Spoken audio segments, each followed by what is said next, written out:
الحمد لمن قدر خيرا وخبالا. الحمد لمن قدر خيرا وخبالا، والشكر لمن صور حسنا وجمالا. والشكر لمن صور حسنا وجمالا. فرد صمد عن صفة الخلق بريء، رب أزلي خلق الخلق كمالا. رب أزلي خلق الخلق كمالا. لا ضد ولا ند ولا حد لمولاه. لا ضد ولا ند ولا حد لمولاه. الآن كما كان ولم يلق زوالا. الآن كما كان ولم يلق زوالا. معزز محترم জাতির শ্রেষ্ঠ সন্তান, জাতির রাহবার, জাতির মাথার মুকুট, ওয়ারাসাতুল আম্বিয়া হযরত উলামায়ে কেরাম, সামনে উপবিষ্ট আল্লাহ পাকের আশিকিন, শাকিরিন, জাকিরিন, মুহিব্বিন, মুরব্বিয়ান ইযম, কলিজার টুকরা আমার সমবয়সী যুবক বন্ধুগণ, স্নেহের ছোট ভাই, পর্দার অন্তরালে অবস্থানরত শ্রদ্ধেয়া সম্মানিত মা ও বোনেরা, সৃষ্টির মহান স্রষ্টা দয়াময় আল্লাহ রাব্বুল আলামিনের দরবারে লাখ কোটি শুকর ও সুজুদ। যে মহান রব্বুল আলামিন দুনিয়ার সব ধরনের কাজ থেকে ফারেক করে, অত্যন্ত মায়া করে, মহাব্বত করে, ভালোবেসে শবে মিআরাজ উপলক্ষে আমাদেরকে মসজিদে এসে বসার, কিছু বলবার এবং শুনবার জন্য তৌফিক দান করেছেন। এই জন্য নিয়ামতের শুকর আদায় অর্থে মুসলমান হিসাবে ঈমানের আওয়াজকে উঁচু করে এক আওয়াজে উচ্চ কণ্ঠে সকলেই কালিমাতুশ শুকর উচ্চারণ করে আলহামদুলিল্লাহ। লক্ষ কোটি দুরূদ ও সালাম সাইয়্যিদুল মুরসালিন রাহমাতুল লিল আলামিন, শফিউল মুজনবিন, খাতামুন নবিয়্যিন, সৈয়দুস সাকলাইন, ইমামুল মুরসালিন, শাফি আযম, রাসূল আকরাম, রহমত আলম, নবিয়ুল আরব আল আজম, হাবিব কিবরিয়া, আশরাফুল আম্বিয়া, সৈয়দুল আম্বিয়া, শাফি মাহশর, সাকি কৌসর, আকা নামদার, মদিনা কা তাজদার, আফতাব নবুওয়ত, ফখর মওজুদাত, সৈয়দুল মখলুকাত, সৈয়দুশ শুহাদা, সৈয়দনা হযরত মুহাম্মদুর রাসূলুল্লাহ, সকলেই বলি সাল্লাল্লাহু আলাইহি ওয়াসাল্লাম। মাগফিরাত কামনা করি সেই সমস্ত মর্দে মুজাহিদ, সাহাবায়ে কেরাম, তাবিঈন, তাবে তাবিঈন, আইম্মায়ে মুজতাহিদিন, আইম্মায়ে মুজাহিদিন, যাদের অক্লান্ত পরিশ্রমের মাধ্যমে, যাদের বহু ত্যাগ ও তিতিক্ষার মাধ্যমে ইসলাম আজ আমাদের পর্যন্ত পৌঁছেছে, ওই সমস্ত আলে মর্তবার লোকেরা যারা ইসলামকে সর্বোচ্চ আসনে রেখে আল্লাহ রাব্বুল আলামিনের ডাকে সাড়া দিয়েছেন, আল্লাহ রাব্বুল আলামিন তাদের জীবনের সমস্ত ভুল ভ্রান্তিগুলো ক্ষমা করে দিয়ে জান্নাতের উচ্চ মাকাম দান করেন। সকলে বলেন আল্লাহুম্মা আমিন। এবং আরও মাগফিরাত কামনা করি সেই সমস্ত ভাইদের জন্য যারা গত বছর আমাদের সাথে ছিল, গত এক মাস আগে আমাদের সাথে ছিল, আজ আমাদের মাঝে নাই। আমাদের সাথে এক কাতারে দাঁড়িয়ে নামাজ পড়েছি, একসাথে নামাজ পড়েছি, আজ আমাদের থেকে তারা গত হয়েছে। আল্লাহ রাব্বুল আলামিন যেন প্রত্যেক মুসলিম নর নারীদেরকে আল্লাহ রাব্বুল আলামিন যেন মাফ করে দিয়ে জান্নাতের উচ্চ মাকাম দান করেন। সকলে বলেন আল্লাহুম্মা আমিন। সম্মানিত হাজিরিন, আজকের আমরা যেই আলোচনার জন্য আমরা এখানে উপস্থিত হয়েছি সেটা হচ্ছে শবে মিআরাজ সম্পর্কে। শবে মিআরাজ কখন হয়েছে, কোন বছর সংগঠিত হয়েছে, কোন মাসে সংগঠিত হয়েছে, এ নিয়ে অনেক মতনৈক্য রয়েছে, মতভেদ রয়েছে। সম্মানিত হাজিরিন, শবে মিআরাজ কোন বছরে হয়েছে এটা নিয়ে মতনৈক্য রয়েছে। কেউ কেউ বলেছেন আল্লাহর হাবিব সাল্লাল্লাহু আলাইহি ওয়াসাল্লামের হিজরতের 6 মাস পূর্বে মিআরাজ সংগঠিত হয়েছে। কেউ কেউ বলেছেন 8 মাস পূর্বে, কেউ কেউ বলেছেন 10 মাস পূর্বে, কেউ কেউ বলেছেন 1 বছর পূর্বে। কেউ কেউ বলেছেন 1 বছর 3 মাস পূর্বে, কেউ কেউ বলেছেন 1 বছর 5 মাস পূর্বে, কেউ কেউ বলেছেন হিজরতের 3 বছর পূর্বে, কেউ কেউ বলেছেন হিজরতের 5 বছর পূর্বে। মাস নিয়ে মতনৈক্য রয়েছে। উলামায়ে কেরাম বলেন, কেউ কেউ বলেন রবিউল আউয়াল মাসে মেরাজ সংগঠিত হয়েছে, কেউ কেউ বলেন রবিউল সানিতে হয়েছে, কেউ কেউ বলেন রজব মাসে হয়েছে, কেউ কেউ বলেন রমাদান মাসে হয়েছে। কিন্তু গ্রহণযোগ্য মত, প্রসিদ্ধ মত, সেটা হচ্ছে নবী করিম সাল্লাল্লাহু আলাইহি ওয়াসাল্লামের নবুয়তের 10ম বছর, নবী করিম সাল্লাল্লাহু আলাইহি ওয়াসাল্লামের নবুয়তের 10ম বছর রজব মাস 26 তারিখ দিবাগত রাত্রে আল্লাহর হাবিব সাল্লাল্লাহু আলাইহি ওয়াসাল্লামের মেরাজ সংগঠিত হয়েছে। মেরাজ কেন সংগঠিত হয়েছে? এক কথায় উত্তর, আল্লাহর হাবিব সাল্লাল্লাহু আলাইহি ওয়াসাল্লামকে সান্ত্বনা দেওয়ার জন্য আল্লাহর হাবিব সাল্লাল্লাহু আলাইহি ওয়াসাল্লামের মেরাজ সংগঠিত হয়েছে। তাহলে স্বল্প কথা উত্তর কি? আল্লাহর হাবিব সাল্লাল্লাহু আলাইহি ওয়াসাল্লামকে সান্ত্বনা দেওয়ার জন্য মেরাজ সংগঠিত হয়েছে। কেন হয়েছে বিস্তারিত একটু আলোচনা। আল্লাহর হাবিব সাল্লাল্লাহু আলাইহি ওয়াসাল্লাম যখন ধরার বুকে আগমন করেন, সেই সময় ছিল আইয়ামে জাহিলিয়াতের যুগ, বর্বরতার যুগ, অজ্ঞতার যুগ। এই যুগটাকে বলা হতো অজ্ঞতার যুগ, বর্বরতার যুগ, মূর্খতার যুগ, জাহিলিয়াতের যুগ। মানুষ এতটাই নিকৃষ্ট হয়ে গিয়েছিল, এতটাই বর্বর হয়ে গিয়েছিল, সামান্য একটা বিষয় নিয়ে তুচ্ছ একটা বিষয় নিয়ে মাসের পর মাস, বছরের পর বছর ঝগড়া লেগেই থাকতো। শুধু তাই নয়, মা বোনেরা, গর্ভবতী মায়েরা যদি রাস্তা দিয়ে হেঁটে যেত, ওই মাকে নিয়ে বাজি ধরা হতো।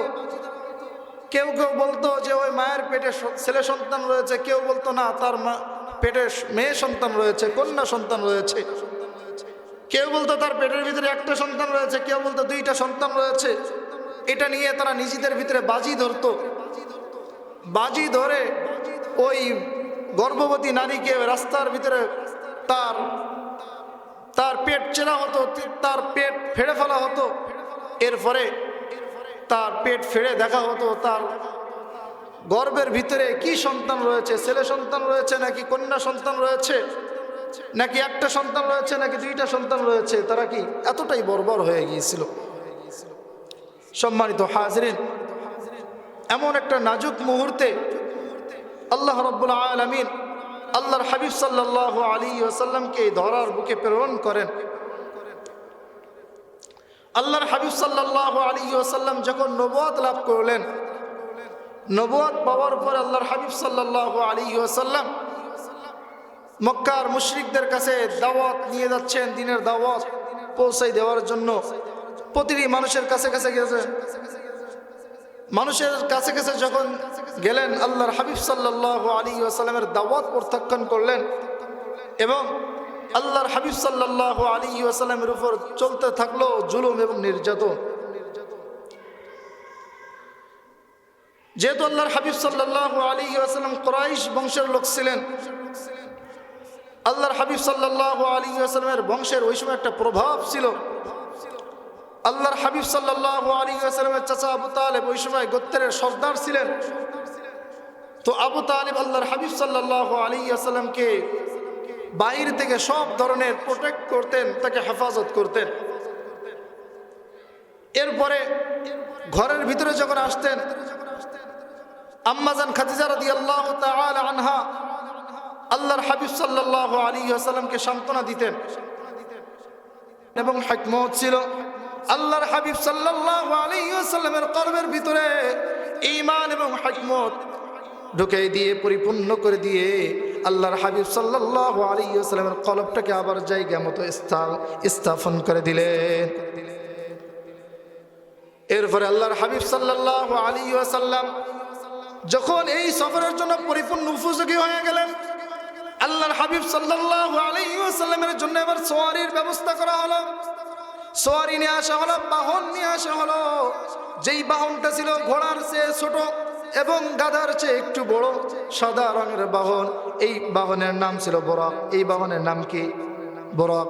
এই বুরাক নামক বাহনটা আল্লাহর হাবিব সাল্লাল্লাহু আলাইহি ওয়াসাল্লামের জন্য নিয়ে আসা হলো। আল্লাহর হাবিব সাল্লাল্লাহু আলাইহি ওয়াসাল্লামকে জিবরাইল আমিন আলাইহিস সালাতু ওয়াসসালাম বললেন, ওগো আমার হাবিব, আপনি এরপরে আপনি এই বাহনের পরে উঠে যান। আল্লাহর হাবিব সাল্লাল্লাহু আলাইহি ওয়াসাল্লাম যখন বাহনের উপরে উঠলেন, বুরাক তখন একটু লাফালাফি করতে লাগলো। জিবরিল আমিন আলাইহিস সালাতু ওয়াসসালাম বুরাককে সম্বোধন করে বললেন, বুরাক, তোমার পিঠের উপরে এমন একজন সম্মানিত ব্যক্তি বসেছেন, এমন সম্মানিত ব্যক্তি না ইতিপূর্বে কেউ তোমার পিঠের উপর বসেছে, না এরপরে আর কেউ তোমার পিঠের উপর বসবে।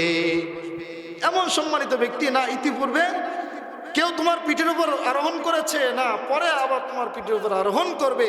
এমন একজন সম্মানিত ব্যক্তি তোমার পিঠে আরোহণ করেছে। এরপরে বুরাকের লাফালাফি শান্ত হয়ে গেল, বুরাক থেমে গেলেন।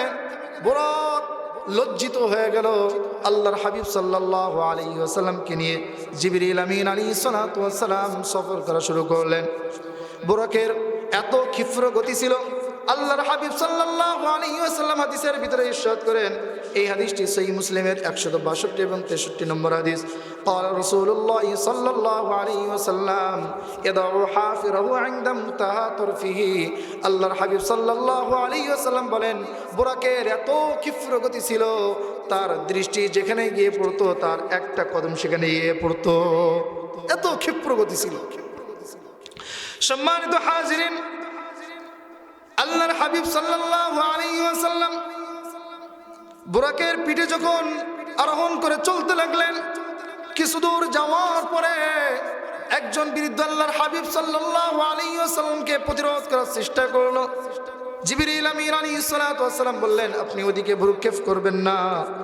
আবার চলতে লাগলেন। কিছু দূর যাওয়ার পরে আরেকজন বৃদ্ধ আল্লাহর হাবিব সাল্লাল্লাহু আলাইহি ওয়াসাল্লামকে থামানোর চেষ্টা করলো। জিবরিল আমিন আলাইহিস সালাতু ওয়াসসালাম বললেন, ওদিকে আপনি ভ্রুক্ষেপ করবেন না। আবার সামনে চলতে লাগলেন। কিছু দূর যাওয়ার পরে একদল মানুষ আল্লাহর হাবিব সাল্লাল্লাহু আলাইহি ওয়াসাল্লামকে সালাম দিয়ে অভ্যর্থনা জানালো। আল্লাহর হাবিব সাল্লাল্লাহু আলাইহি ওয়াসাল্লাম তাদের সালামের জবাব দিলেন এবং তাদের সাথে কথোপকথন করলেন। এরপর আল্লাহর হাবিব সাল্লাল্লাহু আলাইহি ওয়াসাল্লাম বাইতুল মাকদিসে পৌঁছে গেলেন। কোথায় পৌঁছলেন? কোথায়? বাইতুল মাকদিসের ভিতরে পৌঁছলেন। বাইতুল মাকদিসে পৌঁছে আল্লাহর হাবিব সাল্লাল্লাহু আলাইহি ওয়াসাল্লামের বাহনটা জিবরিল আমিন আলাইহিস সালাতু ওয়াসসালাম একটা পাথর ছিদ্র করে জিবরিল আমিন আলাইহিস সালাতু ওয়াসসালাম ওই বাহনটা বেঁধে রাখলেন, যেই পাথরের ভিতরে ইতিপূর্বে অন্যান্য নবীরা তাদের বাহন বেঁধে রাখতো। যেই পাথরে অন্যান্য নবীরা তাদের বাহন কি এখানে এসেই বাঁধতো, ওই পাথরেই আল্লাহর হাবিব সাল্লাল্লাহু আলাইহি ওয়াসাল্লামের বুরাক নামক বাহনটা বেঁধে রাখলেন। আল্লাহর হাবিব সাল্লাল্লাহু আলাইহি ওয়াসাল্লাম জিবরিল আমিন আলাইহিস সালাতু ওয়াসসালামকে বললেন, যেই দুইজন বিরুদ্ধ আমাকে প্রতিমধ্যে পথ আটকানোর চেষ্টা করেছে, আপনি তাদের দিকে ভ্রুক্ষেপ কেন করতে দিলেন না? জিবরিল আমিন আলাইহিস সালাতু ওয়াসসালাম বললেন, প্রথম যেই বিরুদ্ধ আপনাকে পথ আটকানোর চেষ্টা করেছে ওই বিরুদ্ধ হলো দুনিয়া। এই দুনিয়া সে আপনাকে লোভ লালসা দেখানোর চেষ্টা করেছে। তার হায়াত শেষ। তার কি হায়াত শেষ? কিয়ামত অতি সন্নিকটে সে বিরুদ্ধ হয়ে গেছে। দুনিয়া কি হয়ে গেছে? বিরুদ্ধ হয়ে গেছে। কিয়ামত অতি সন্নিকটে সে আপনাকে দুনিয়ার কিছু লোভ লালসা আপনাকে দেওয়ার জন্য চেষ্টা করেছে। এই কারণে বললাম যে আপনার এখানে ভ্রুক্ষেপ করার দরকার নয়। আল্লাহর হাবিব সাল্লাল্লাহু আলাইহি ওয়াসাল্লাম বললেন, তাহলে দ্বিতীয় জনের কি সমস্যা? জিবরিল আমিন আলাইহিস সালাতু ওয়াসসালাম বললেন, দ্বিতীয় জন ছিল ইবলিস, যে আপনাকে ধোঁকা দিয়ে পথ আটকানোর চেষ্টা করেছে, আপনাকে পথ ঘোরানোর চেষ্টা করেছে। এই কারণে আমি বললাম তার দিকে ভ্রুক্ষেপ করার দরকার নাই। আল্লাহর হাবিব সাল্লাল্লাহু আলাইহি ওয়াসাল্লাম বলেন, তাহলে ওই এক দল মানুষ কারা? আল্লাহর হাবিব সাল্লাল্লাহু আলাইহি ওয়াসাল্লামকে উত্তর দেওয়া হলো। জিবরিল আমিন আলাইহিস সালাতু ওয়াসসালাম বললেন, ওই একদল মানুষ হলো, আপনি আসবেন, আজকে সফর করবেন, এই কারণে আল্লাহ রাব্বুল আলামিন সমস্ত নবীদেরকে ইস্তেকবাল করার জন্য আপনার আগে পাঠিয়ে দিয়েছেন। সুবহানাল্লাহি ওয়া বিহামদি। সম্মানিত হাজিরিন, এরপর আল্লাহর হাবিব সাল্লাল্লাহু আলাইহি ওয়াসাল্লাম মসজিদে আল আকসার ভিতরে প্রবেশ করলেন। মসজিদে আকসা ভিতরে প্রবেশ করে সেখানে দেখতে পেলেন হযরত মূসা আলাইহিস সালাতু ওয়াস সালামকে। কাকে? হযরত মূসা আলাইহিস সালাতু ওয়াস সালামকে নামাজরত অবস্থায় দেখতে পেলেন। হযরত মূসা আলাইহিস সালাতু ওয়াস সালামের আকার আকৃতি বর্ণনা করছেন, তিনি ছিলেন সিপসিপি এবং দীর্ঘ দেহের অধিকারী, উচ্চ দেহের, সুঠাম দেহের, উচ্চ দেহের অধিকারী ছিলেন। তার মাথার চুলগুলো ছিল কোঁকড়ানো, কান পর্যন্ত ঝুলন্ত, অর্থাৎ বাবরি চুল ছিল কান পর্যন্ত ঝুলন্ত। দেখলে কেমন যেন মনে হবে শানওয়া গোত্রের একজন ব্যক্তি। এরপর আল্লাহর হাবিব সাল্লাল্লাহু আলাইহি ওয়াসাল্লাম বলেন, হযরত ঈসা আলাইহিস সালাতু ওয়াস সালামকেও নামাজরত অবস্থায় দেখলাম। হযরত ঈসা আলাইহিস সালাতু ওয়াস সালাম মাঝারি গড়নের ছিলেন, সাদা এবং লাল রং বিশিষ্ট ছিলেন। তার চুলগুলো ছিল সোজা, চাকচিক্যময়। হযরত ঈসা আলাইহিস সালাতু ওয়াস সালামকে দেখলে মনে হবে সাহাবী উরওয়া ইবনে সাকাফি, উরওয়া ইবনে মাসউদ আস-সাকাফি রাদিয়াল্লাহু তাআলা আনহুর মতো। সম্মানিত হাজিরিন, এরপরে হযরত ইব্রাহিম আলাইহিস সালাতু ওয়াস সালামকে নামাজরত অবস্থায় দেখলাম। হযরত ইব্রাহিম আলাইহিস সালাতু ওয়াস সালাম তিনি ছিলেন আমার দেহের আকৃতি ধরনের, আমার দেহ যেমন, আমার যেমন আকৃতি, আমার যেমন অবয়ব, তার দেহ অবয়বটা কি আমার মতোই সামঞ্জস্যশীল, আমার সাথে কি সামঞ্জস্যশীল ছিল। সম্মানিত হাজিরিন, হযরত ইব্রাহিম আলাইহিস সালাতু ওয়াস সালামের সাথে সাক্ষাৎ। ওই সময় হযরত জামাত দাঁড়িয়ে গেল। কি হয়ে গেল? মসজিদের ভিতরে জামাত দাঁড়িয়ে গেল। আল্লাহর হাবিব সাল্লাল্লাহু আলাইহি ওয়াসাল্লাম সামনে বাড়লেন, সেখানে গিয়ে 2 রাকাত নামাজ আদায় করলেন। সকলকে নিয়ে 2 রাকাত নামাজ আদায় করলেন। নামাজ আদায় করার পরে সমস্ত নবীদের সাথে সাক্ষাৎ শেষে আল্লাহর হাবিব সাল্লাল্লাহু আলাইহি ওয়াসাল্লাম বাইরে বাইর হলেন। বাইরে বাইর হওয়ার পরে দেখলেন হযরত জিবরাইল আমিন আলাইহিস সালাতু ওয়াস সালামের কাছে 2টা পাত্র রয়েছে, সুদৃশ্য 2টা পাত্র রয়েছে। জিবরাইল আমিন আলাইহিস সালাতু ওয়াস সালাম বললেন, ওগো আমার হাবিব, আপনি 2 পাত্রের ভিতরে যে কোনো একটা পাত্র গ্রহণ করেন। আল্লাহর হাবিব সাল্লাল্লাহু আলাইহি ওয়াসাল্লাম জিজ্ঞেস করলেন, এই 2টা পাত্র কিসের পাত্র? জিবরিল আমিন আলাইহিস সালাতু ওয়াস সালাম বললেন, একটা হচ্ছে দুধের পাত্র আর একটা হচ্ছে শরাবের পাত্র। আল্লাহর হাবিব সাল্লাল্লাহু আলাইহি ওয়াসাল্লাম দুধের পাত্রটা গ্রহণ করলেন। জিবরিল আমিন আলাইহিস সালাতু ওয়াস সালাম বললেন, ইয়া আল্লাহর হাবিব সাল্লাল্লাহু আলাইহি ওয়াসাল্লাম, আপনি স্বভাবজাত ফিতরতটাকেই গ্রহণ করেছেন। যদি আপনি শরাবের পাত্রটা গ্রহণ করতেন তাহলে আপনার অধিকাংশই উম্মত গুমরাহ পথভ্রষ্ট হয়ে যেত। সম্মানিত হাজিরিন, আল্লাহর হাবিব সাল্লাল্লাহু আলাইহি ওয়াসাল্লাম বুরাকের পিঠে আরোহণ করেন। এরপরে বুরাকের পিঠে আরোহণ করে আল্লাহর হাবিব সাল্লাল্লাহু আলাইহি ওয়াসাল্লামকে নিয়ে জিবরাইল আমিন আলাইহিস সালাতু ওয়াস সালাম প্রথম আসমানের দিকে রওনা হলেন। প্রথম আসমানে যাওয়ার পরে আল্লাহর হাবিব সাল্লাল্লাহু আলাইহি ওয়াসাল্লামকে ওখানে দাঁড় করিয়ে আল্লাহর হাবিব সাল্লাল্লাহু আলাইহি ওয়াসাল্লামকে দাঁড় করিয়ে জিবরাইল আমিন আলাইহিস সালাতু ওয়াস সালাম অন্য ফেরেশতাদের তাদের ওই দরজায় গিয়ে বললেন, ইফতাহ বাবুন, দরজা খোলো, ইফতাহ বাবুন, দরজা খোলো। দরজার রক্ষীরা বলল, মান হাদা, কে আপনি? জিবরাইল আমিন আলাইহিস সালাতু ওয়াস সালাম বললেন, আনা জিবরিল, আমি জিবরাইল আলাইহিস সালাতু ওয়াস সালাম। আবার প্রশ্ন করা হলো, হাল মাআকা আহাদুন, তোমার সাথে কি কেউ আছে? এরপরে জিবরিল আমিন আলাইহিস সালাতু ওয়াস সালাম বললেন, মাই মুহাম্মাদুন সাল্লাল্লাহু আলাইহি ওয়াসাল্লাম, হ্যাঁ আমার সাথে নবী মুহাম্মদুর রাসূলুল্লাহ সাল্লাল্লাহু আলাইহি ওয়াসাল্লাম রয়েছেন। আবার প্রশ্ন করা হলো, উরসিলা ইলাইহি, তাকে কি আনতে পাঠানো হয়েছে? জিবরিল আমিন আলাইহিস সালাতু ওয়াস সালাম বললেন, নাআম, হ্যাঁ তাকে আনতে পাঠানো হয়েছে। দরজা খুলে দেওয়া হলো।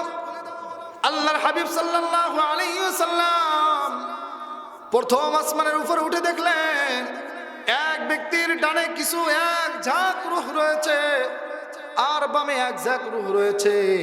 ওই ব্যক্তিটি যখন ডানে তাকান তখন তিনি হাসেন, আর যখন তিনি বামে তাকান তখন তিনি ক্রন্দন করেন। ওই ব্যক্তিটি আল্লাহর হাবিব সাল্লাল্লাহু আলাইহি ওয়াসাল্লামের কাছে আসলো। আল্লাহর হাবিব সাল্লাল্লাহু আলাইহি ওয়াসাল্লামকে দেখা মাত্রই আল্লাহর হাবিব সাল্লাল্লাহু আলাইহি ওয়াসাল্লামকে বলল, মারহাবান বিন নবী সালেহ ওয়াল ইবনু সালেহ। হে নবী, হে মহান নবী, হে মহান পুত্র, আপনাকে স্বাগতম। হে মহান পুত্র, হে মহান নবী, আপনাকে কি স্বাগত। নবীদের ভিতরে যেহেতু সর্বোচ্চ নবী, সর্বোচ্চ মর্যাদার অধিকারী, এই জন্য তাকে মহান নবী বলে সম্বোধন করেছেন।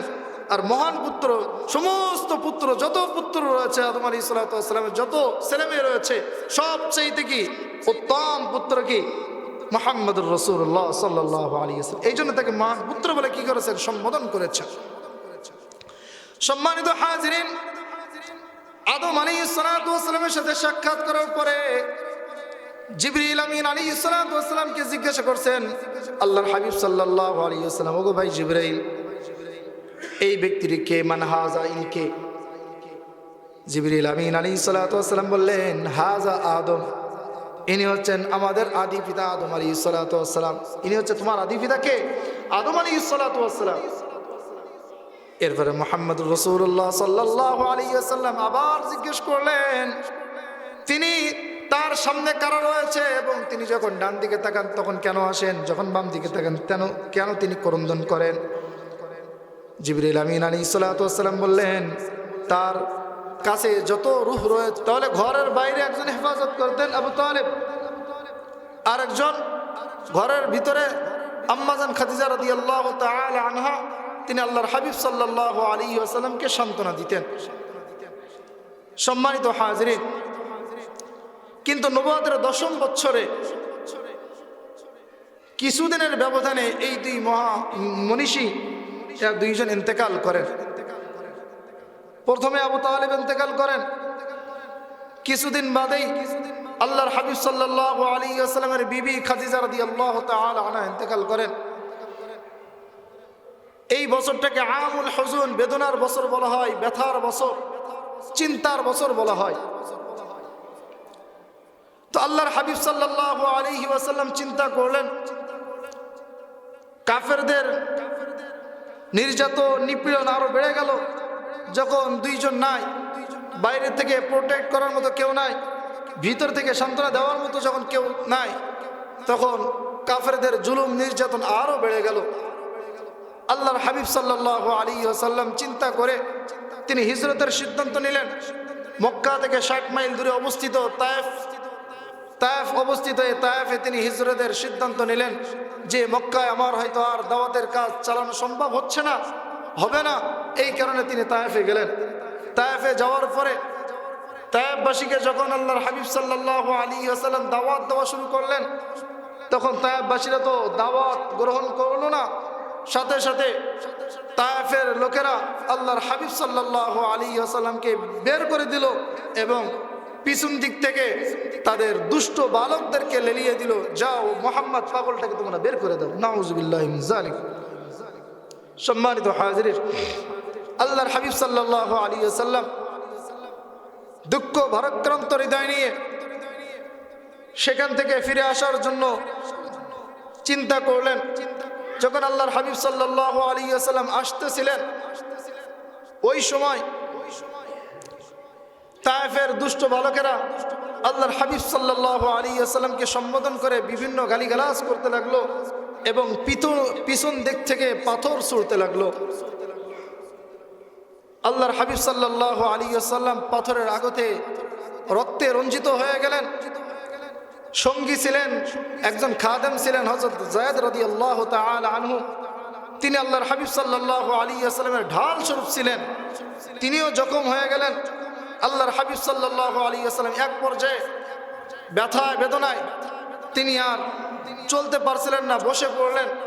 তখন তায়েফের ওই দুষ্ট বালকেরা আল্লাহর হাবিব সাল্লাল্লাহু আলাইহি ওয়াসাল্লামকে হাত ধরে উঠাই দিয়ে আবার পিছন দিক থেকে কেমন যেন তাকে তাড়া দিচ্ছে, কেমন যেন তাকে ঘা দিয়ে বের করে দিচ্ছে।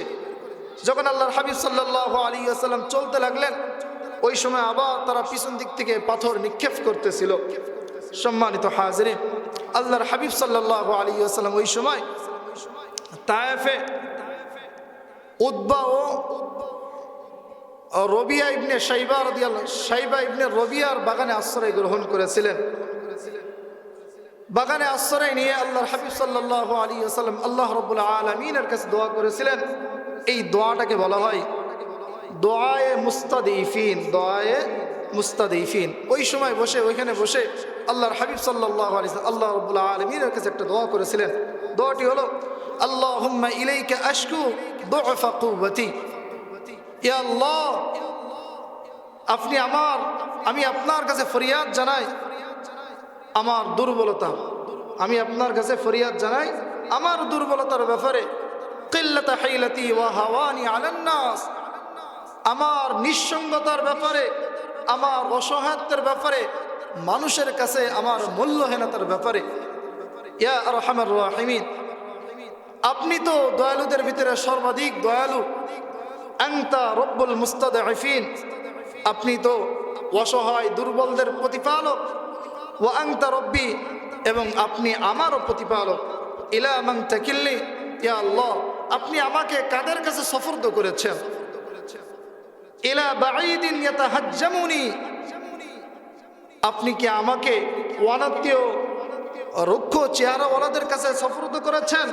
আম ইলা আদুউন মাল্লাকতাহু আমরি, নাকি আপনি আমাকে কোন শত্রুর কাছে প্রেরণ করেছেন যে আমার এবং আমার কাজের উপর প্রবল, যারা আমার এবং আমার কাজের উপর প্রবল। ইল্লাম ইয়াকুন বিকা আলিয়া গাদাবুন ফালা উবালি, আপনি যদি আমার প্রতি সন্তুষ্ট হন তাহলে আমি এই কোনো কিছুরই পরোয়া করি না। আপনি যদি আমার প্রতি সন্তুষ্ট হন তাহলে আমি এসব কোনো কিছুরই পরোয়া করি না। ওয়ালাকিন্না আফিয়াতুকা হিয়া আওসাউ লি, আপনার নিরাপত্তা, আপনার আফিয়াত আমার জন্য অধিক প্রশস্ত। আউযু বিনূরিন ওয়াজহিকাল্লাযী আশরাকাত লাহুদ যুলুমাত, আমি আপনার সত্তার নূরের আশ্রয় চাচ্ছি। আশরাকাত লাহুদ যুলুমাত, যেই নূর দ্বারা সমগ্র অন্ধকার জগৎ আলোকিত হয়ে যায়। ওয়া সালুহা আলাইহি আমরুদ দুনিয়া ওয়াল আখিরা, এবং যেই আলো দ্বারা দ্বীন ও দুনিয়া পরিশুদ্ধ হয়ে যায়। মিন আন তুনজিলা বি গাদাবাকা আও ইয়াহিল্লা আলা সুখতুকা লাকাল উতবা হাত্তা তারদা, আপনি কি আমাকে অভিশাপ দিবেন নাকি আমার প্রতি আপনার ক্রোধ নিভাবেন এমত অবস্থায় যে আমি আপনার কাছে সন্তুষ্ট আশা করি, আমি আপনার কাছে সন্তুষ্ট কামনা করি। লা হাওলা ওয়ালা কুওয়াতা ইল্লা বিক, আপনার শক্তি ছাড়া আর কোনো শক্তি নেই, আপনি সর্বশক্তিমান। আল্লাহর হাবিব সাল্লাল্লাহু আলাইহি ওয়াসাল্লাম ওই বাগানে বসে আল্লাহ রাব্বুল আলামিনের কাছে এমন একটা সুন্দর দোয়া করেছিলেন। সম্মানিত হাজিরিন, এরপর আল্লাহর হাবিব সাল্লাল্লাহু আলাইহি ওয়াসাল্লাম কোন এক সময় তিনি ওখান থেকে চলে আসছিলেন মক্কায়। মক্কায় আসার পরে আল্লাহর হাবিব সাল্লাল্লাহু আলাইহি ওয়াসাল্লামের মন খারাপ। কাফেরদের নির্যাতন, নিপীড়ন, নবগত যারা সাহাবী ছিলেন, নতুন যে সমস্ত সাহাবী ছিলেন তাদের উপর কাফেরদের নির্যাতন, আল্লাহর হাবিব সাল্লাল্লাহু আলাইহি ওয়াসাল্লাম এই কষ্ট সহ্য করতে পারছিলেন না। আল্লাহর হাবিব সাল্লাল্লাহু আলাইহি ওয়াসাল্লাম খুবই মনক্ষুণ্ণ ছিলেন, খুবই ভারাক্রান্ত হৃদয় নিয়ে বসেছিলেন। এমন সময় আল্লাহ রাব্বুল আলামিন চাইলেন আমি আমার নবীকে একটু সান্ত্বনা দিব। কিভাবে সান্ত্বনা দিব? আমি আমার বিশাল রাজত্ব আমি আমার নবীকে একটু কি দেখাবো, দেখিয়ে তাকে এমন একটা সান্ত্বনা দেব যে এই সান্ত্বনা নিয়ে আমার নবী দুনিয়ায় গিয়ে কি করবে, দাওয়াতের কাজ আবার আগের মতো চালু করে দিব। সুবহানাল্লাহি ওয়া বিহামদিহি। সম্মানিত হাজিরিন, বাচ্চারা কথা বলো না, তোমরা কথা বলো না, তোমাদের কারণে অনেক ডিস্টার্ব হচ্ছে। মা বোনরা আপনারাও কেউ কথা বলবেন না, আপনাদের আওয়াজের কারণে অনেক সমস্যা হচ্ছে। অনুগ্রহ করে সকলেই কি আলোচনা শোনেন। মাঠে যারা রয়েছে, এই মডেল মসজিদের চাঁদানে যারা রয়েছে, কেউ কথা বলো না, কেউ কথা বলো না, বাচ্চারা কেউ কথা বলো না। মা বোনরা আপনারাও খেয়াল করবেন কেউ যেন কথা না বলে, একটু সকলেই সজাগ দৃষ্টি রাখেন। সম্মানিত হাজিরিন, আল্লাহর হাবিব সাল্লাল্লাহু আলাইহি ওয়াসাল্লাম মিরাজ, যে মিরাজের কথা আল্লাহ রাব্বুল আলামিন স্বয়ং কোরআনে কারীমের সূরা বনী ইসরাঈলের 1 নম্বর আয়াতের ভিতরে ইরশাদ করেন, সুবহানাল্লাযী আসরা বিআবদিহি লাইলাম মিনাল মাসজিদিল হারাম ইলাল মাসজিদিল আকসা الذي باركنا حوله لنريه من آياتنا إنه هو السميع البصير আল্লাহ রাব্বুল আলামিন কি বললেন? সুবহান, পুত পবিত্র ওই সত্তা।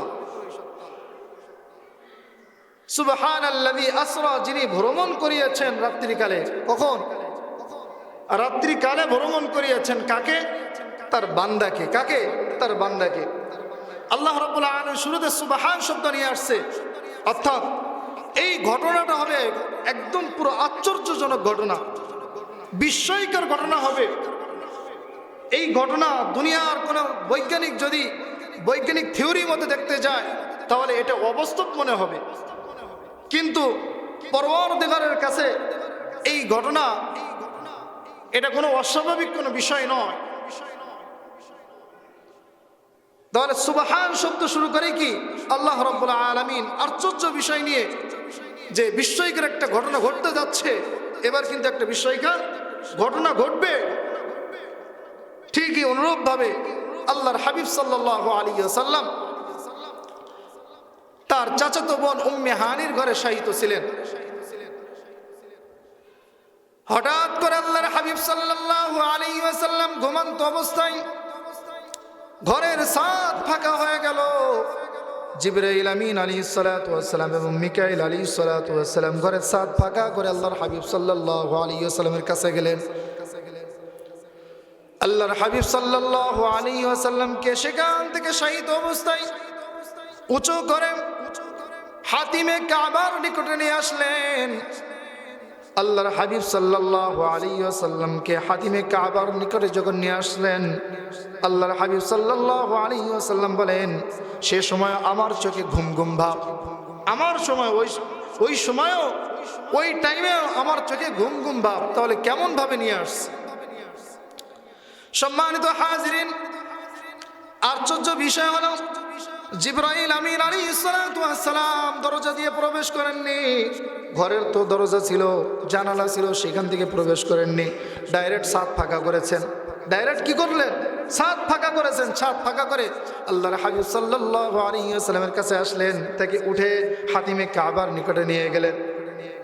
এবার আর একটা আশ্চর্যজনক বিষয়, বিস্ময়কর বিষয়, আল্লাহর হাবিব সাল্লাল্লাহু আলাইহি ওয়াসাল্লামকে হাতিমে কাবার নিকটে নিয়ে শুয়ে আল্লাহর হাবিব সাল্লাল্লাহু আলাইহি ওয়াসাল্লামের বক্ষ বিদীর্ণ করলেন, বক্ষ ফেড়ে ফেললেন।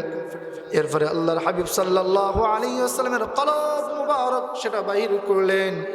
বাহির করার পরে আল্লাহর হাবিব সাল্লাল্লাহু আলাইহি ওয়াসাল্লামের কলব মুবারকটা জমজমের পানি দিয়ে সুন্দরভাবে ধৌত করলেন। এরপর একটা স্বর্ণের পেয়ালা নিয়ে আসা হলো, স্বর্ণের পাত্র নিয়ে আসা হচ্ছে। এগুলো সবই তার সন্তান। ডান দিকে যারা রয়েছে তারা হলো জান্নাতি, বাম দিকে যারা রয়েছে তারা হলো জাহান্নামী। এই কারণে যখন তিনি ডান দিকে তাকান তখন তার হৃদয়টা খুশি হয়ে যায়, তিনি হাসেন। আর যখন তিনি বাম দিকে তাকান তার হৃদয় ব্যথিত হয়ে যায়, এই কারণে তিনি ক্রন্দন করেন। সম্মানিত হাজিরিন, আল্লাহর হাবিব সাল্লাল্লাহু আলাইহি ওয়াসাল্লাম সেখান থেকে দ্বিতীয় আসমানের দিকে রওনা হলেন। দ্বিতীয় আসমানে আবার একই প্রশ্ন, মান হাযা, কে আপনি? জিবরাইল আমিন আলাইহিস সালাতু ওয়াস সালাম বলেন, আনা জিবরিল। হাল মাআকা আহাদুন, তোমার সাথে কি কেউ আছে? জিবরাইল আমিন আলাইহিস সালাতু ওয়াস সালাম বললেন, নাআম মাই মুহাম্মাদুন সাল্লাল্লাহু আলাইহি ওয়াসাল্লাম, হ্যাঁ আমার সাথে নবী মুহাম্মদ রাসূলুল্লাহ রয়েছে। আবার প্রশ্ন করা হলো, উরসিলা ইলাইহি, তাকে কি আনতে পাঠানো হয়েছে? জিবরিল আমিন আলাইহিস সালাতু ওয়াস সালাম বললেন, নাআম, হ্যাঁ তাকে আনতে পাঠানো হয়েছে। এরপর দরজা খুলে দেওয়া হলো। সেখানে দুইজন খালাতো ভাই, দুইজন নবী খালাতো ভাই, যারা একে অপরের কি খালাতো ভাই, হযরত ঈসা আলাইহিস সালাতু ওয়াস সালাম এবং ইয়াহইয়া ইবনে যাকারিয়া আলাইহিস সালাতু ওয়াস সালাম, দুইজন নবীর সাথে সাক্ষাৎ হলো। তারা বললেন, মারহাবান বিন নবী সালেহ ওয়াল আখি সালেহ, হে মহান নবী, হে আমাদের ভাই, আপনাকে স্বাগতম। তাদের সাথে কথোপকথন শেষ করার পরে তৃতীয় আসমানের দিকে রওনা হলেন। তৃতীয় আসমানে যাওয়ার পরে প্রশ্ন উত্তর পর্বে শেষ হওয়ার পরে দরজা খুলে দেওয়া হলো। সেখানে হযরত ইউসুফ আলাইহিস সালাতু ওয়াস সালামের সাথে সাক্ষাৎ। কার সাথে সাক্ষাৎ? হযরত ইউসুফ আলাইহিস সালাতু ওয়াস সালামের সাথে সাক্ষাৎ। আল্লাহর হাবিব সাল্লাল্লাহু আলাইহি ওয়াসাল্লাম বলেন, খোদার কসম, হযরত ইউসুফ আলাইহিস সালাতু ওয়াস সালামকে গোটা সৌন্দর্যের অর্ধেক তাকে দান করা হয়েছে। গোটা সৌন্দর্যের অর্ধেক তাকে একজন ব্যক্তিকেই দান করা হয়েছে, সেটা হচ্ছে কি হযরত ইউসুফ আলাইহিস সালাতু ওয়াস সালাম। সুবহানাল্লাহি বিহামদি। সম্মানিত হাজিরিন, হযরত ইউসুফ আলাইহিস সালাতু ওয়াস সালামের সাথে কথোপকথন শেষ করার পরে চতুর্থ আসমানের দিকে রওনা হলেন। সেখানে প্রশ্ন উত্তর পর্ব শেষ হওয়ার পরে দরজা খুলে দেওয়া হলো। আল্লাহর হাবিব সাল্লাল্লাহু আলাইহি ওয়াসাল্লাম চতুর্থ আসমানে উঠলেন। সেখানে হযরত ইদ্রিস আলাইহিস সালাতু ওয়াস সালামের সাথে সাক্ষাৎ। তিনিও বললেন, মারহাবান বিন নবী সালেহ ওয়াল আখি সালেহ। তিনিও ভাই বলে তাকে সম্বোধন করলেন। তার সাথে কথোপকথন শেষ হওয়ার পরে পঞ্চম আসমানের দিকে রওনা হলেন। পঞ্চম আসমানে গিয়ে হযরত হারুন আলাইহিস সালাতু ওয়াস সালামের সাথে সাক্ষাৎ। হারুন আলাইহিস সালাতু ওয়াস সালামের সাথে সাক্ষাৎ শেষ হওয়ার পরে ষষ্ঠ আসমানের দিকে রওনা হলেন। ষষ্ঠ আসমানে হযরত মূসা আলাইহিস সালাতু ওয়াস সালামের সাথে সাক্ষাৎ করলেন। হযরত মূসা আলাইহিস সালাতু ওয়াস সালাম খুব ভালোভাবে ইস্তেকবাল করলেন। অন্যান্য নবীদের চাইতে কি তাকে খুব ভালোভাবে ইস্তেকবাল করলেন, আরো ভালোভাবে, আরো কি গুরুত্ব সহকারে তাকে ইস্তেকবাল করলেন। ইস্তেকবাল করার পরে হযরত মূসা আলাইহিস সালাতু ওয়াস সালামের সাথে সাক্ষাৎ শেষে আল্লাহর হাবিব সাল্লাল্লাহু আলাইহি ওয়াসাল্লাম যখন চলে যেতে লাগলেন, সপ্তম আসমানের দিকে মূসা আলাইহিস সালাতু ওয়াস সালাম ক্রন্দন করা শুরু করলেন। মূসা আলাইহিস সালাতু ওয়াস সালাম কি ক্রন্দন করা শুরু করলেন। হাদিসটি সহিহ বুখারী 3886 নম্বর হাদিস, 87 নম্বর হাদিস। قال موسى أبكي لأن غلاما بعث بعدي يدخل الجنة من أمته أكثر ممن يدخلها من أمتي।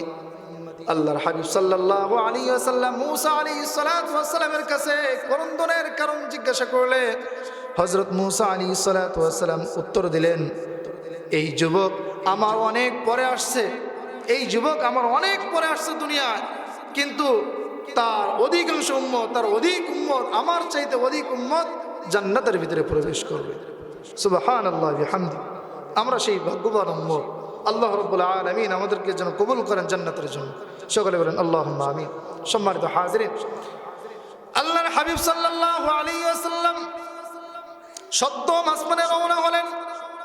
সপ্তম আসমানে যাওয়ার পরে প্রশ্ন উত্তর পর্ব শেষ হওয়ার পরে আল্লাহর হাবিব সাল্লাল্লাহু আলাইহি ওয়াসাল্লামের জন্য দরজা খুলে দেওয়া হলো। সেখানে যাওয়ার পরে আল্লাহর হাবিব সাল্লাল্লাহু আলাইহি ওয়াসাল্লাম এক ব্যক্তিকে দেখলেন, যেই ব্যক্তিটি বাইতুল মামুরে হেলান দিয়ে ঠেস দিয়ে বসে আছেন। এই বাইতুল মামুর কি? বাইতুল মামুর দুনিয়ার বুকে সর্বপ্রথম কি, দুনিয়া এবং আসমানের বুকে সর্বপ্রথম মসজিদ হচ্ছে কি বাইতুল মামুর।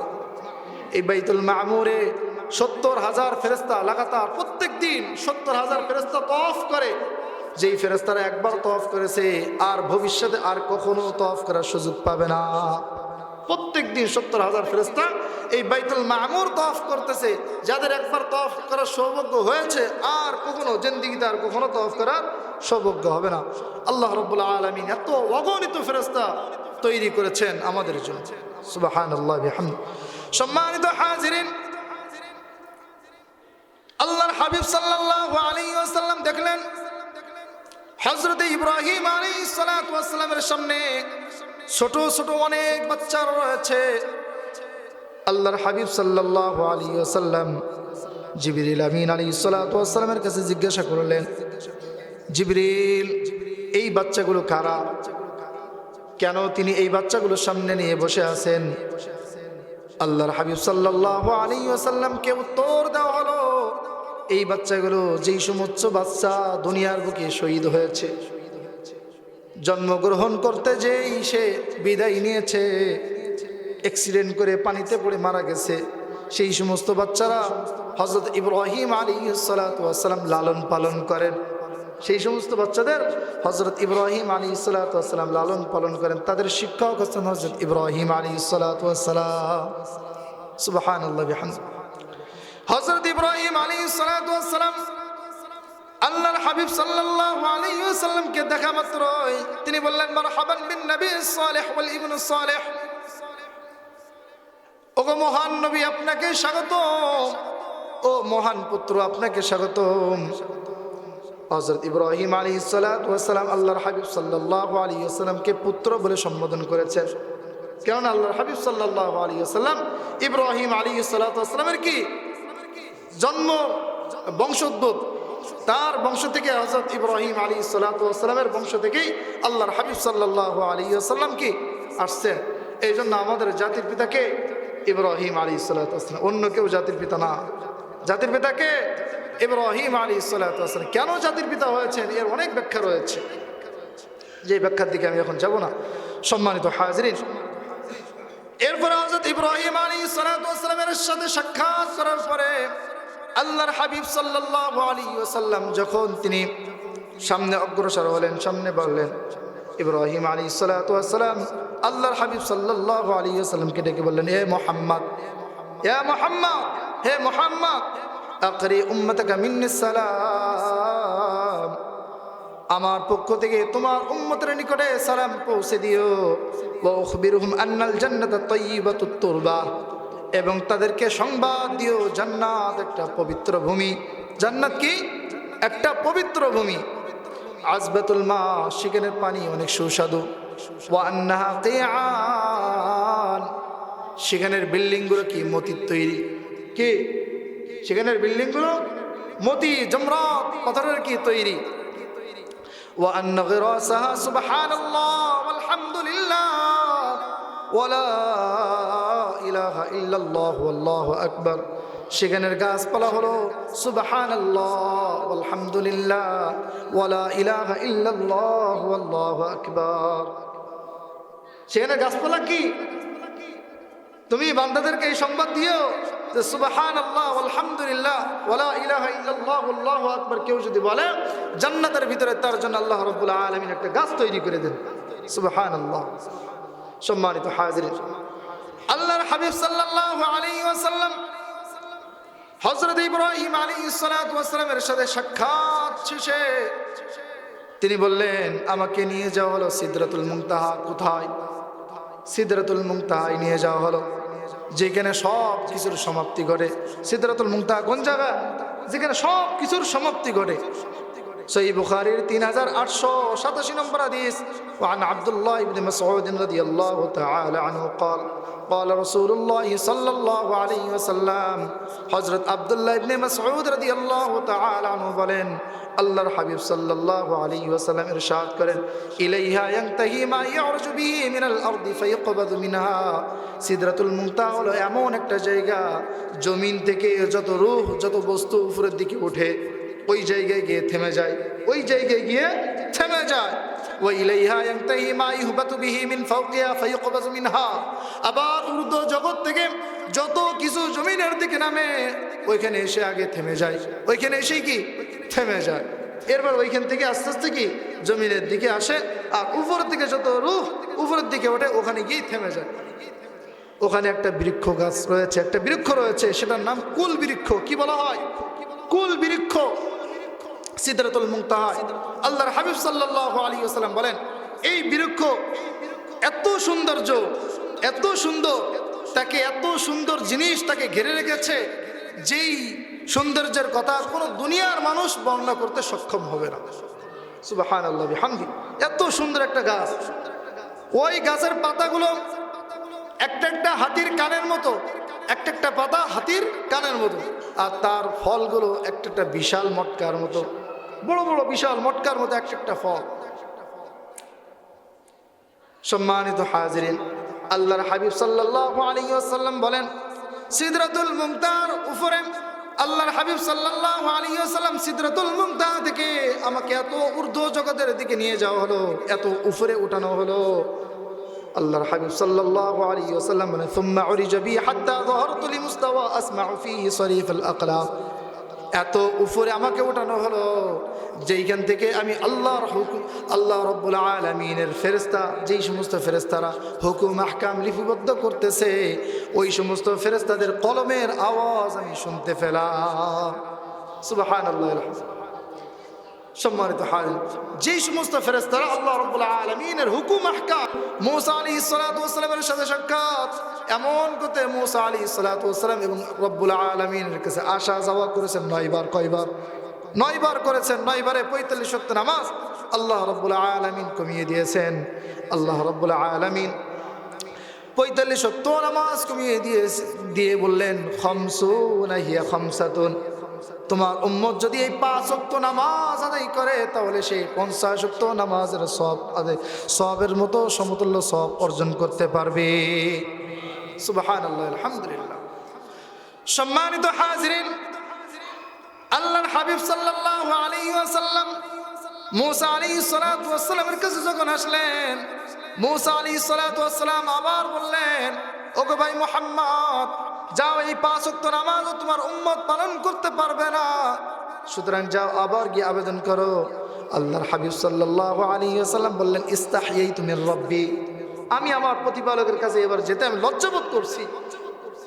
কারণ প্রতিবার আল্লাহ রাব্বুল আলামিন 5 ওয়াক্ত করে নামাজ কমিয়ে দিচ্ছেন, এবার যাওয়ার পরে যদি আল্লাহ রাব্বুল আলামিন যদি 5 ওয়াক্ত নামাজই যদি কি এটাও যদি না দেন, তাহলে আমি আমার উম্মতের জন্য কি নিয়ে যাব? আল্লাহর হাবিব সাল্লাল্লাহু আলাইহি ওয়াসাল্লাম ফিরে আসলেন।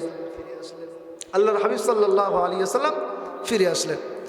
সম্মানিত হাজিরিন, আমরা শুরু থেকেই বলছিলাম, সুবহানাল্লাযী আসরা বিআবদিহি লাইলাম মিনাল মাসজিদিল হারাম। আল্লাহ রাব্বুল আলামিন কি বলছেন? আল্লাহ রাব্বুল আলামিন মুহাম্মদ সাল্লাল্লাহু আলাইহি ওয়াসাল্লামকে মসজিদুল হারাম থেকে মসজিদুল আকসা পর্যন্ত ভ্রমণ করিয়েছেন। কি কারণে ভ্রমণ করিয়েছেন? লিনুরিয়াহু মিন আয়াতিনা। এখন হচ্ছে লিনুরিয়াহু মিন আয়াতিনা তাফসীর হচ্ছে। আল্লাহ রাব্বুল আলামিন বলেন, লিনুরিয়াহু মিন আয়াতিনা, আমি তাকে আমার কিছু নিদর্শন দেখানোর জন্য আমি তাকে কি ভ্রমণ করিয়েছি। লিনুরিয়াহু মিন আয়াতিনা, আমার কিছু নিদর্শন তাকে দেখানোর জন্য আমি তাকে ভ্রমণ করিয়েছি। সম্মানিত হাজিরিন, আল্লাহর হাবিব সাল্লাল্লাহু আলাইহি ওয়াসাল্লাম যখন উপরে গেছেন, জিবরিল আমিন আলাইহিস সালাতু ওয়াস সালাম আল্লাহর হাবিব সাল্লাল্লাহু আলাইহি ওয়াসাল্লামকে আকাশ ভ্রমণ করিয়ে দেখিয়েছেন। আকাশগুলো কি ভ্রমণ করিয়েছেন, জান্নাত ভ্রমণ করিয়েছেন, জাহান্নাম ভ্রমণ করিয়েছেন। সম্মানিত হাজিরিন, 1 নম্বর আল্লাহর হাবিব সাল্লাল্লাহু আলাইহি ওয়াসাল্লাম বলেন, সহিহ বুখারীর 7517 নম্বর হাদিস, আল্লাহর হাবিব সাল্লাল্লাহু আলাইহি ওয়াসাল্লাম বলেন, হাউজে কাউসার। 1 নম্বর কি দেখলেন? হাউজে কাউসার। قال رسول الله صلى الله عليه وسلم ثم مضى به في السماء। আল্লাহর হাবিব সাল্লাল্লাহু আলাইহি ওয়াসাল্লাম বলেন, জিবরিল আমিন আলাইহিস সালাতু ওয়াস সালাম আমাকে আকাশ ভ্রমণ করিয়েছেন। ফাইদা হুয়া বিনাহারিন আখরা আলাইহি কসরুম মিন লুলুইন ওয়া জাবরজাদ। যখন তিনি আমাকে আকাশ ভ্রমণ করাচ্ছিলেন, ওই সময় আমি দেখলাম জমরাত এবং মতির প্রাসাদে ঘেরা একটা নহর। ওই সময় আমি দেখলাম জমরাত এবং মতির প্রাসাদে ঘেরা একটা নহর। ফাদরাবা ইয়াদাহু, আল্লাহর হাবিব সাল্লাল্লাহু আলাইহি ওয়াসাল্লাম ওই নদীতে হাত দিলেন। কি করলেন? ওই নদীতে হাত দিলেন। ফাইদা হুয়া মিসকুন আজফারু, আল্লাহর হাবিব সাল্লাল্লাহু আলাইহি ওয়াসাল্লাম বললেন, সেটা অতি উত্তম মেশক। সেটা কি? অতি উত্তম মেশক। ক্বালা মা হাযা ইয়া জিবরিল। এরপর আল্লাহর হাবিব সাল্লাল্লাহু আলাইহি ওয়াসাল্লাম জিবরিল আমিন আলাইহিস সালাতু ওয়াস সালামকে বলতেছেন, ওগো ভাই জিবরিল, এটা কি? এটা কিসের নহর? এটা কি? قال هذا الكوثر الذي خبأ لك। জিবরিল আমিন আলাইহিস সালাতু ওয়াস সালাম বলেন, এটার নাম হচ্ছে কাউসার। এটার নাম কি? কাউসার। এটা শুধুমাত্র আল্লাহ রাব্বুল আলামিন আপনার জন্যই সুরক্ষিত করে রেখেছেন। এটা কেবলমাত্র আপনার জন্য এই হাউজে কাউসার সংরক্ষিত করে রেখেছেন। সুবহানাল্লাহ, আলহামদুলিল্লাহ। আরে আশ্চর্যজনক ঘটনা, সুবহানাল্লাহ কি বাইরে হয় না? সুবহানাল্লাহ দিল থেকে বাইর করতে হবে, কি অন্তর থেকে বাইর করতে হবে। সম্মানিত হাজিরিন, এরপর আল্লাহর হাবিব সাল্লাল্লাহু আলাইহি ওয়াসাল্লাম সামনের দিকে চললেন। দ্বিতীয় সাক্ষাৎ কার সাথে? দাজ্জাল। কার সাথে? দাজ্জালকে আল্লাহ রাব্বুল আলামিন দেখিয়ে দিয়েছেন। সহিহ মুসলিমের 165 নম্বর হাদিস, ওয়ান ইবনে আব্বাস রাদিয়াল্লাহু তাআলা আনহু قال وأوري مالكا خازن النار والدجال في آية أراهن الله إياه। আল্লাহর হাবিব সাল্লাল্লাহু আলাইহি ওয়াসাল্লাম বলেন, আল্লাহ রাব্বুল আলামিন আমাকে অনেকগুলো নিদর্শন দেখিয়েছেন, তার ভিতরে জাহান্নামের রক্ষক মালিক কে? জাহান্নামের রক্ষক কে? মালিক ফেরেশতা, তার সাথে সাক্ষাৎ হয়েছে। এবং দাজ্জালের সাথেও আমার সাক্ষাৎ হয়েছে। কার সাথে? দাজ্জালকে আল্লাহ রাব্বুল আলামিন দেখিয়ে দিয়েছে। সম্মানিত হাজিরিন, আল্লাহর হাবিব সাল্লাল্লাহু আলাইহি ওয়াসাল্লাম বলেন, এবার আমরা সামনে চলতে লাগলাম। হঠাৎ করে একটা পবিত্র খুশবু, একটা পবিত্র ঘ্রাণ, যেই ঘ্রাণটা মনে হচ্ছে অনেক দূর থেকে আসতেছে, ব্যাপক একটা ঘ্রাণ, সুন্দর ঘ্রাণ। আল্লাহর হাবিব সাল্লাল্লাহু আলাইহি ওয়াসাল্লাম জিবরিল আমিন আলাইহিস সালাতু ওয়াস সালামের কাছে জিজ্ঞাসা করলেন, এই খুশবুটা কিসের খুশবু? এই ঘ্রাণটা কিসের? জিবরিল আমিন আলাইহিস সালাতু ওয়াস সালাম বললেন, হাদিহি রাইহাতু মাশিতাতি ইবনাতি ফিরআউন ওয়া আওলাদিহা। এটা হচ্ছে ফিরআউনের মেয়ের কেশ বিন্যাসকারিণী মহিলা এবং তার সন্তানদের খুশবু। এটা হচ্ছে ফিরআউনের মেয়ের কেশ বিন্যাসকারিণী মহিলার এবং তার সন্তানদের খুশবু। ঘটনা কি? তাদের খুশবু এখানে কেন? তখন ফেরেশতারা বলল, এই আল্লাহ এবং তোমার প্রতিপালক আল্লাহ রাব্বুল আলামিন, উনি আমার রব। ফিরআউনের আগে অগ্নিশর্মা হয়ে গেল। বড় তামার একটা পাত্র, বড় তামার একটা কড়া, সেই কড়ার ভিতরে তেল জ্বালাতে বলল। যখন তেল গরম হয়ে গেল, তখন একে একে তাদেরকে ওই তেলের ভিতরে নিক্ষেপ করতে বলল। ফিরআউনের প্রজা, ফিরআউনের রক্ষকরা তার পূর্বে তার সন্তানদেরকে ওই কড়ার ভিতরে ঢালতে লাগলো। হঠাৎ করে ওই মহিলার কোলের ভিতরে একটা সন্তান ছিল, নবজাতক একটা শিশু ছিল। মহিলা শিশুটার দিকে বারবার তাকাচ্ছে। হঠাৎ করে ওই শিশুটার মুখ দিয়ে বের হয়ে গেল, ইয়া উম্মা ইকতাহিমি ফাইন্না আযাবাদ দুনিয়া আহওয়ান মিন আযাবিল আখিরাহ ফাকতাহামা। শিশুটা বলল, আম্মা জান, আপনি পিছপা হবেন না, কেননা আখিরাতের আযাবের তুলনায় দুনিয়ার আযাব অতি সামান্য, অতি নগণ্য। এরপর মহিলা ফাকতাহামাত, তারা কি নিচে নেমে গেল, তারা কি ওই কোড়ার ভিতরে তারাও ঝাঁপ দিল। আল্লাহর হাবিব সাল্লাল্লাহু আলাইহি ওয়াসাল্লামকে বলা হলো, এই হচ্ছে ওই মহিলা এবং তার সন্তানদের খুশবু। সুবহানাল্লাহ, আলহামদুলিল্লাহ। সম্মানিত হাজিরিন, আল্লাহর হাবিব সাল্লাল্লাহু আলাইহি ওয়াসাল্লামকে জান্নাত এবং জাহান্নাম ভ্রমণ করানো হলো। সহিহ মুসলিমের 163 নম্বর হাদিস, قال رسول الله صلى الله عليه وسلم ثم ادخلت الجنه। এরপর আল্লাহর হাবিব সাল্লাল্লাহু আলাইহি ওয়াসাল্লামকে জান্নাতের ভিতরে প্রবেশ করানো হলো। ফাইদা ফিহা জানাবিজুল লুলুআ ওয়া ইদা তুরাবুহাল মিসকু। আল্লাহর হাবিব সাল্লাল্লাহু আলাইহি ওয়াসাল্লাম বলেন, জান্নাতের প্রতিটি প্রাসাদ হচ্ছে মুক্তার তৈরি। কিসের তৈরি? মুক্তার তৈরি। ওয়াইদা তুরাবুহাল মিস্ক, আর জান্নাতে আমাদের এই দুনিয়ার মতো কোনো মাটি নেই, সেখানের মাটি হলো মেশকো। সেখানের মাটি কি? সেখানের মাটি হচ্ছে মেশকো, আর তার প্রতিটা প্রাসাদ হচ্ছে মণিমুক্তা দিয়ে তৈরি। আল্লাহর হাবিব সাল্লাল্লাহু আলাইহি ওয়াসাল্লাম বলেন, জান্নাতে যাওয়ার পরে আমি হযরত বিলালের সাফল্য দেখেছি। মুসনাদে আহমদের 2324 নম্বর হাদিস, قال رسول الله صلى الله عليه وسلم, আল্লাহর হাবিব সাল্লাল্লাহু আলাইহি ওয়াসাল্লাম বলেন, লাইলাতু উসরিয়া বিনাবিয়িন দাখালাল জান্নাহ। আমি যখন মিরাজের রজনীতে জান্নাতের ভিতরে প্রবেশ করলাম, ফাসামিআ মিন জানিবিহা ওয়াজসান, আমি এক পাশ থেকে একটা আওয়াজ শুনতে পেলাম। ক্বালা ইয়া জিবরিল মা হাযা, আমি জিবরিলকে বললাম, হে জিবরিল, এটা কিসের আওয়াজ? এটা কিসের আওয়াজ? ক্বালা হাযা বিলালুল মুয়াজ্জিন। হযরত জিবরিল আমিন আলাইহিস সালাতু ওয়াস সালাম বললেন, এটা মুয়াজ্জিন বিলালের কণ্ঠ, এটা মুয়াজ্জিন বিলালের কণ্ঠ। فقال النبي صلى الله عليه وسلم حين جاء الى الناس, আল্লাহর হাবিব সাল্লাল্লাহু আলাইহি ওয়াসাল্লাম মিরাজ থেকে ফিরে আসার পরে তার সাহাবীদেরকে উদ্দেশ্য করে বললেন, ও আমার সাহাবীরা, আমি বিলালের সাফল্য দেখে এসেছি। قد افلح বিলালুন, আমি বিলালের সাফল্য কোথায় দেখে এসেছি? আমি জান্নাতে বিলালের সাফল্য দেখে এসেছি। সুবহানাল্লাহ, আলহামদুলিল্লাহ। রাআইতু লাহু কাযা ওয়া কাযা, আমি দেখেছি এমন এমন, আমি কি তার ব্যাপারে এমন এমন অনেক নাজিয়ামত আমি কি তার ব্যাপারে আমি দেখেছি। সুবহানাল্লাহ, আলহামদুলিল্লাহ। সম্মানিত হাজিরিন, আল্লাহর হাবিব সাল্লাল্লাহু আলাইহি ওয়াসাল্লামকে জাহান্নামের দৃশ্য করে দেখানো হলো, জাহান্নামের আযাব আল্লাহর হাবিব সাল্লাল্লাহু আলাইহি ওয়াসাল্লামকে দেখানো হলো। আল্লাহর হাবিব সাল্লাল্লাহু আলাইহি ওয়াসাল্লাম জাহান্নামের ভিতরে যখন ঢুকলেন, সর্বপ্রথম যেই ভয়াবহ আযাবের দৃশ্য দেখলেন সেটা হচ্ছে গীবত। গীবতের কারণে একদল মানুষকে কি ভয়াবহ শাস্তি দেওয়া হচ্ছে। সুনানে আবু দাউদের 4878 নম্বর হাদিস, قال رسول الله صلى الله عليه وسلم لما عرج بي مررت بقوم لهم أزفار من نحاس يخمشون بها وجوههم وصدورهم। আল্লাহর হাবিব সাল্লাল্লাহু আলাইহি ওয়াসাল্লাম বলেন, আমি জাহান্নামের একটা গোত্রের নিকট দিয়ে অতিক্রম করতেছিলাম, যাদের নখগুলো ছিল তামার। যাদের নখগুলো কিসের তৈরি?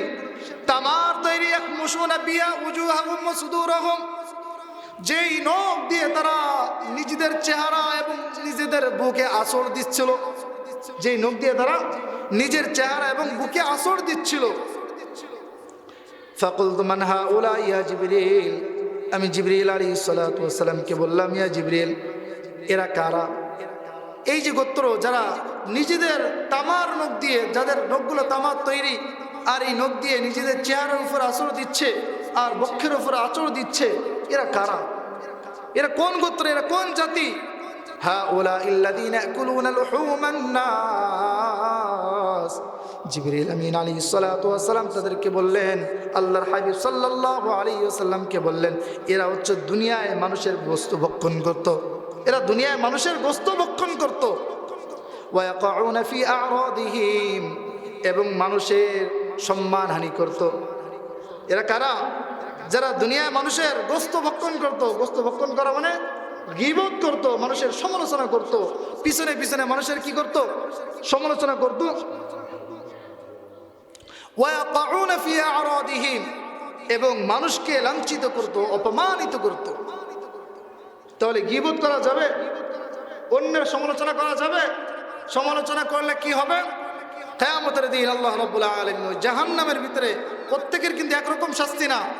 সকলকে যে জাহান্নামের ভিতরে আগুন দিয়ে শাস্তি দিবেন এরকম বিষয় না। সেখানে শাস্তির প্রকার রয়েছে। দুনিয়ার বুকে যেমন শাস্তির প্রকার রয়েছে, জেলের ভিতরে কাউকে ডিম থেরাপি দিচ্ছে, কাউকে নখগুলো উঠায় নিচ্ছে, এক একজনের শাস্তি এক এক রকম। পাপের অনুযায়ী, পাপ অনুযায়ী কি এক এক রকম শাস্তি হবে। সম্মানিত হাজিরিন, এই জন্য গীবত করলে কিয়ামতের দিন আল্লাহ রাব্বুল আলামিন আপনার আমার নখগুলো এরকম তামা দিয়ে তৈরি করবেন, এবং আপনি আমি আমার চেহারা নিজের সামান্য একটু নখ দিয়ে যদি আঁচড় লাগে তাহলে কেমন ব্যথা লাগে।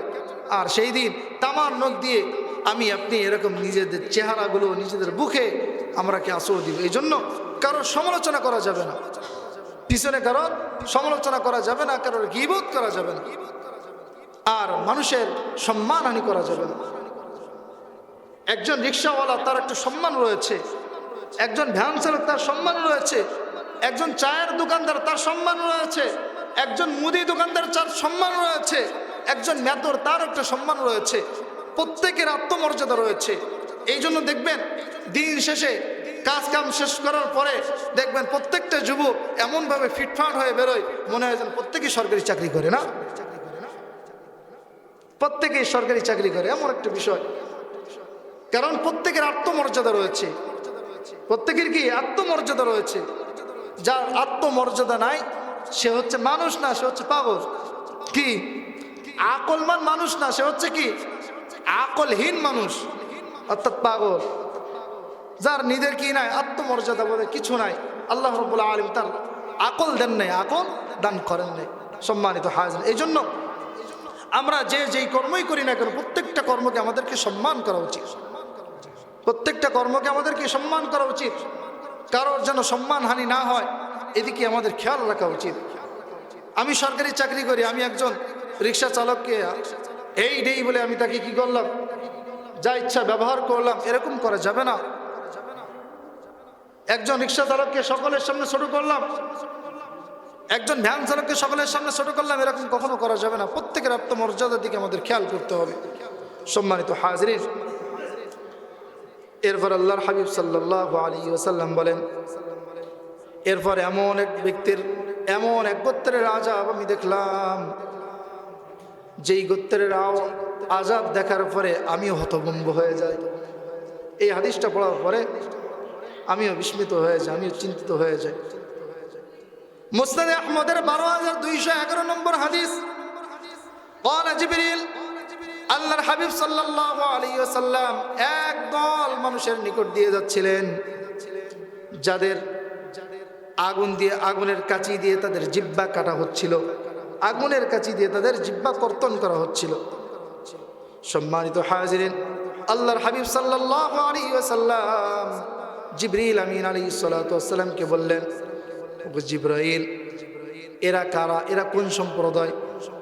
জিবরিল আমিন আলাইহিস সালাতু ওয়াসসালাম বললেন, খুতাবা মিন আহলিদ দুনিয়া মিম্মান কানু ইয়ামুরুনা আন-নাস বিল বিররি ওয়া ইয়ানসাউনা আনফুসাহুম। জিবরিল আমিন আলাইহিস সালাতু ওয়াসসালাম বললেন, এরা দুনিয়ার ওই সমস্ত আলেম, যে আলেমরা মানুষদেরকে ভালো কাজের দিকে নির্দেশ দিত আর নিজেদের বেলায় তারা ভুলে থাকতো। মানুষদেরকে ভালো কাজের প্রতি আদেশ দিত, মানুষদের ভালো কাজের প্রতি নির্দেশ দিত, এটা করো না, ওটা করো না, 5 ওয়াক্ত নামাজ আদায় করো।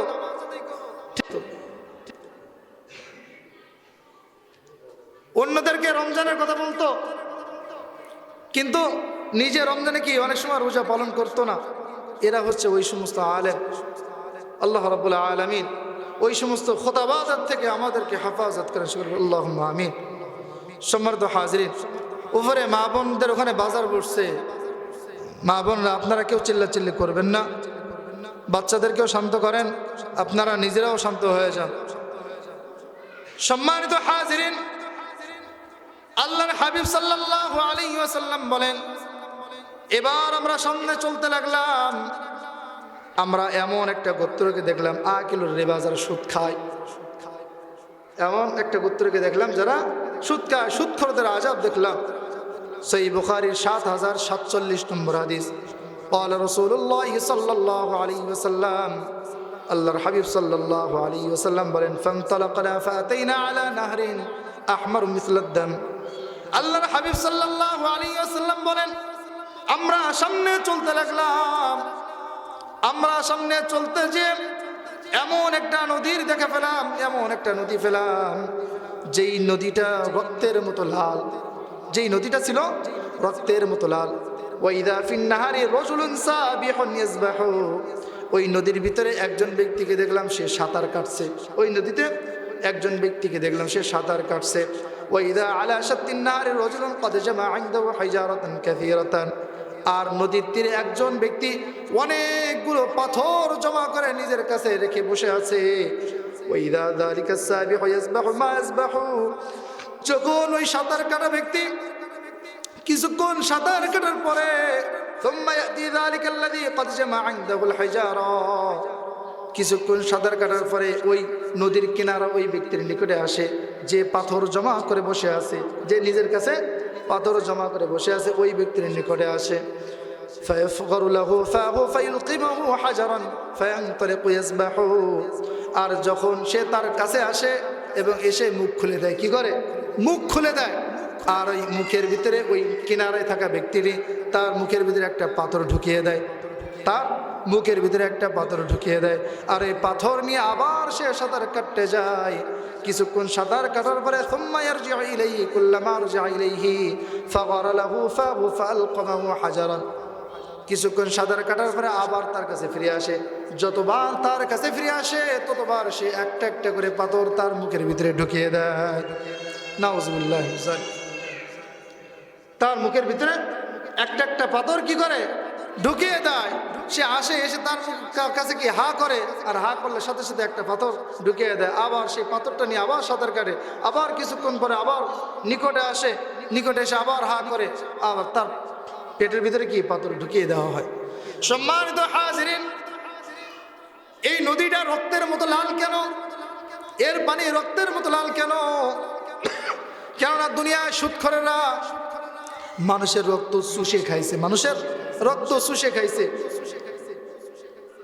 1000 টাকা ধার দেওয়ার পরে 1200 টাকা দিয়ে দেয়, তাও সুদ হয়, শোধ হয় না, সুদ শোধ হয় না, আরো কি 500 টাকা হয়, 1 লাখ টাকা নেওয়ার পরে 1,50,000 টাকা দিয়ে দেয়, তাও সুদ কি হয় না, ঋণ শোধ হয় না, আরো কি, আরো 50,000 টাকা হয়।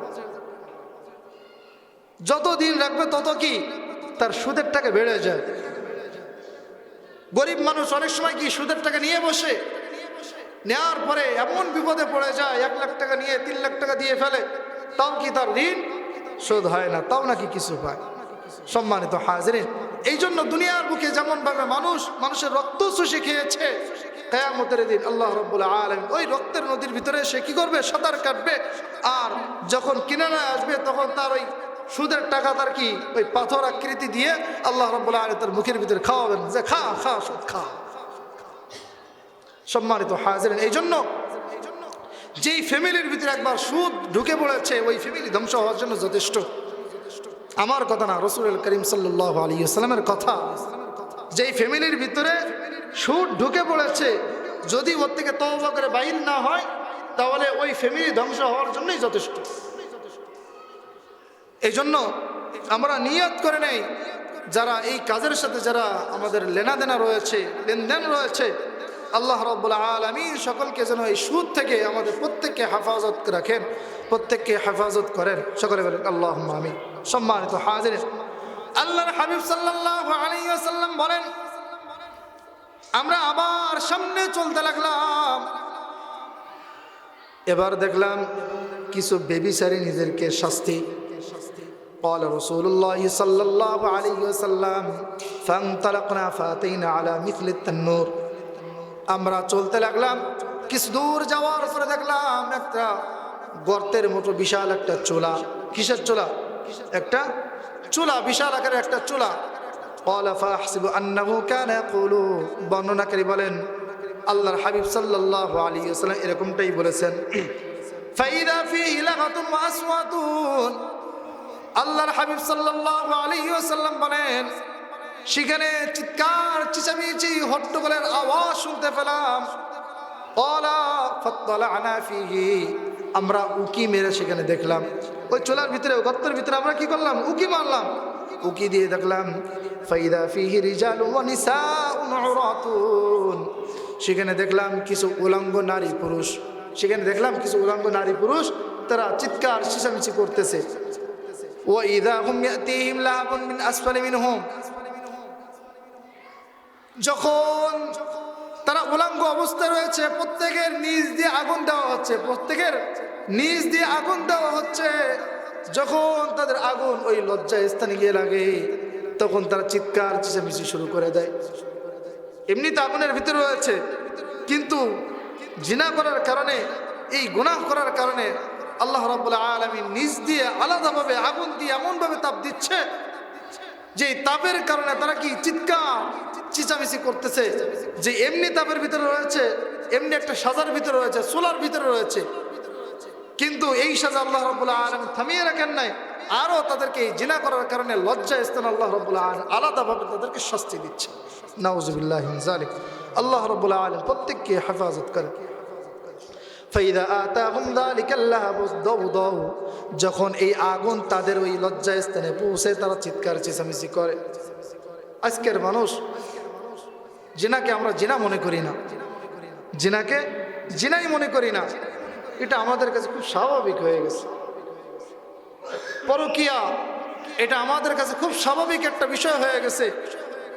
পরকীয়া জর্জরিত, বিবাহিত অবিবাহিত সবই কি পরকীয়া জর্জরিত। অবিবাহিত যুবকরা এখন প্রেম যুগল, অমুককে ভালোবাসে, তমুককে ভালোবাসে, অমুকের সাথে দেখা করতে যায়, তমুকের সাথে দেখা করতে যায়, কতই কিছুই। আর ফোন নিয়ে এসে এটা তো আরো বেশি ক্ষতিকর হয়ে গেছে, আরো বেশি মারাত্মক হয়ে গেছে। চোখের জিনা, হাতের জিনা, পায়ের জিনা, অন্তরের জিনা, মস্তিষ্কের জিনা, পুরো শরীর আমাদেরকে জিনায় জর্জরিত।